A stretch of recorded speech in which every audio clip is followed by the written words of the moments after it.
It was a cold winter evening in London. Most people had already gone home to warm up with a cup of hot chocolate. The streets were almost empty. Only a few buses drove past, occasionally illuminating the wet pavement with their headlights. The old lampposts gave a soft yellow light, but it wasn't enough to chase away the gloom of the day. Mrs. Green, though, didn't mind the cold. She walked slowly while enjoying the peaceful quiet of the evening. She had just come from her old friend's house. They had shared tea and cookies and talked for hours about their children and grandchildren. The visit had cheered her up, because sometimes being old and living alone can get a bit lonely. As she walked, she stroked the beautiful gold necklace around her neck. Her husband, George, had given it to her on their 25th wedding anniversary. It wasn't just a pretty piece of jewelry. It was full of memories. When she held it in her hand, she remembered how happy she had been when George first put it around her neck. And she remembered how he had looked at her with adoration in his eyes. Suddenly, Mrs. Green touched her neck and froze. The necklace was gone. She stopped walking and looked around in panic. "Oh no! Where is it?" she whispered. She looked at the ground. There were only fallen leaves and dirty water. She checked her pockets, but the necklace was nowhere to be seen. She tried to remember where she had last seen it. "Maybe I lost it on the bus," she thought. "Or maybe at my friend's house. Or maybe here, on this dark street." Her heart sank. The necklace wasn't just expensive. It was full of memories. Tears started to fill her eyes. At that moment, she heard footsteps coming closer. She turned around and saw a young boy appear in the lamplight. He was about 12 years old and was holding something shiny in his hand. "Excuse me, madam," he said politely. "Did you lose this?" He held out the necklace toward her. Mrs. Green gasped. Yes, that is mine," she cried. She put her hands on her mouth.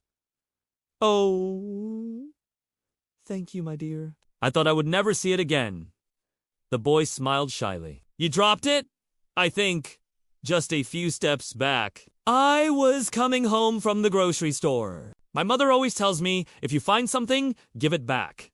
It is the right thing to do." Mrs. Green couldn't stop smiling. "You are a good boy," she said. "I am so grateful to you." The boy shrugged. "It's okay. I just did what I should do." Mrs. Green wanted to give him some money, but he refused to take it. "I don't need any money. I'm just glad I could help."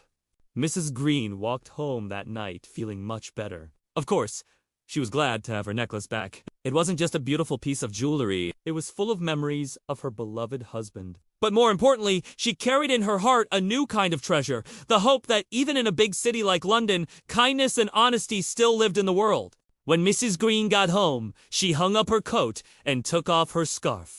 Then she went to the kitchen to make herself a cup of hot tea. As she waited for the kettle to boil, she looked at her necklace in the light.